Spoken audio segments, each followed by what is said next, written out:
I think it would be good to go over some of the popular proportional representation methods and just define what they are, just explain them. So Sure. let's start with single transferable vote. Sure. Describe that for us? So single transferable vote is probably one of the most popular systems in Canada. It's 5-member districts. You rank everybody. You're not allowed to rank multiple candidates equally, by the way. You can't do that with this method. There's a lot of different variations. There might be one. I'm not an expert on STV because basically they're all subpar. So what you then do is start eliminating candidates just like you would in IRV until you get down to 5. There's some surplus handling mechanisms in there to make sure that if somebody gets more than a fifth of the votes, that they get elected, put aside, and then those get transferred. So there's kind of a two-way transfer. You transfer off the top and you transfer off the bottom kind of at the same time. And then you just keep doing that until you're down to 5 people and you're done. So that's STV. MMP, mixed member proportional, is also another popular method that people talk about. And you mind describing that? So mixed member proportional is mixed because it's the combination of party list, which is just single choose one voting for parties and choose one voting for people, and you mash them together so that you can actually do the proportional representation calculation. So you run the existing system with, let's say, half as many ridings or districts, and then you have another ballot that they fill at the same time where you just vote for parties, and then you do the math for how many people got voted for and they represent their party, and then how disproportional is that, and then you use that calculation against the checkboxes for the parties in order to do the math, balance things out in the end. So it's a combination of the two worst systems to make a mediocre system. Yeah. And just real quick, I guess we'll highlight the idea is that with voting for parties in a proportional method is that, okay, you figure out how many, in a given parliament, how many seats each party gets, and then depending on whether you have closed list, open list, or something in between, the party decides or determines which candidates or which representatives from the party actually get those seats. And there's a lot of different variations that people have been coming up with. So one is about like how do you actually do the calculation of who gets what seat. Another interesting one that's come out in Canada, because one of the motivations for this was the need for proportionate representation.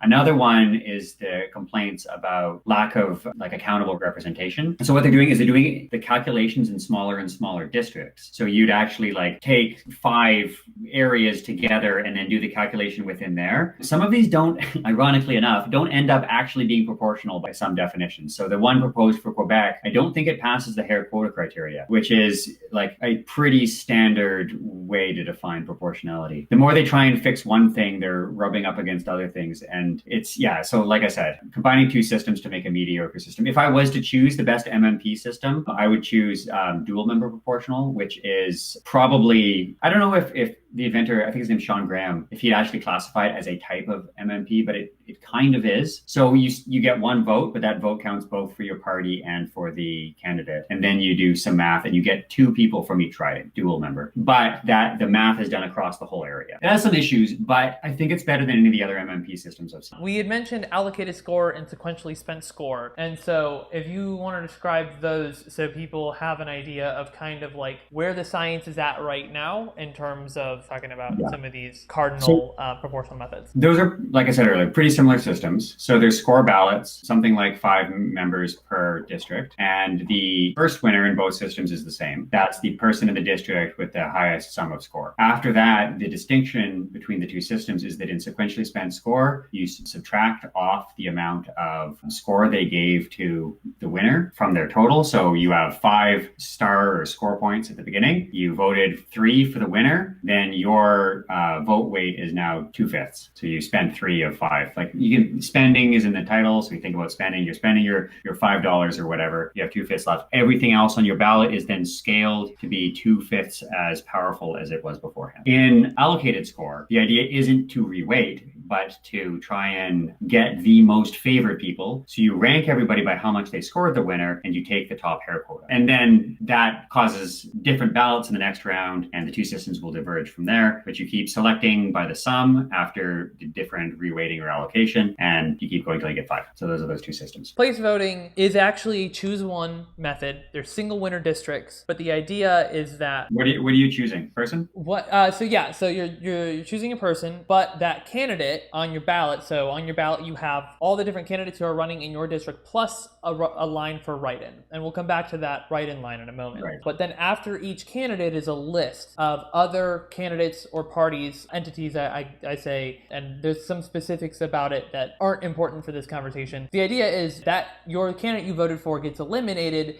your vote transfers to the next thing that they endorsed, the next entity. It's a bit like asset voting, right? Yeah, kind of. Yeah, it's like a delegated system. And these lists are published ahead of time. They're publicly available, so you know what it's going to be going into the voting booth. But the thing is, if you don't like any of the candidates and their lists in your district, if you really want, you are free to vote for a candidate in another district. And that's what the write-in line is for, is you can write in a different candidate. You don't have to write out their whole list, right? The list is public and ahead of time, so it's just assumed. But you can does just your write vote then count in another district? I can't remember the exact way. I think effectively yes is kind of the way it ends up working out, but I can't remember that exact detail. Hare, I think he's the inventor of STV. His original plan was to do something more like IRV, but you could vote anywhere in any district and have your ballot transferred around. Oh, that's interesting. I thought STV was almost like an accident when he was like organizing kids into like groups or something. So I haven't read the original paper. What I have read is John Stuart Mill's summary of it in Considerations on a Representative Government. Interesting. So I think he originally published a pamphlet and it was referenced by John Stuart Mill. This is like 1850 something. And now it was like 5 years ago I read it. So I mean, I could be a little bit off, but I would say that his original conception was something about being able to vote kind of anywhere, or maybe running something like STV across the entire country instead of having it just,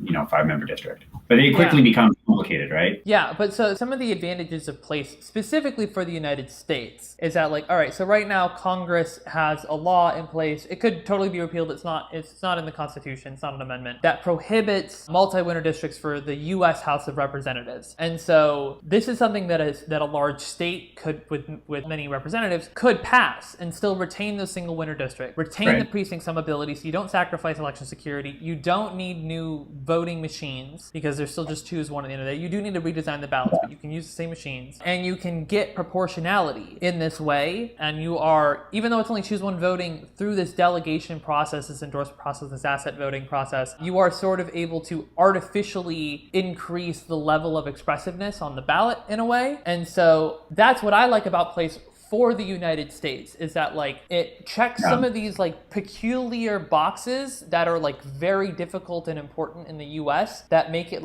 a lot easier to actually get implemented and start to get some positive progress. Now, I don't necessarily believe that it's the best voting proportional method for everything everywhere, but for the US, that's how I feel personally.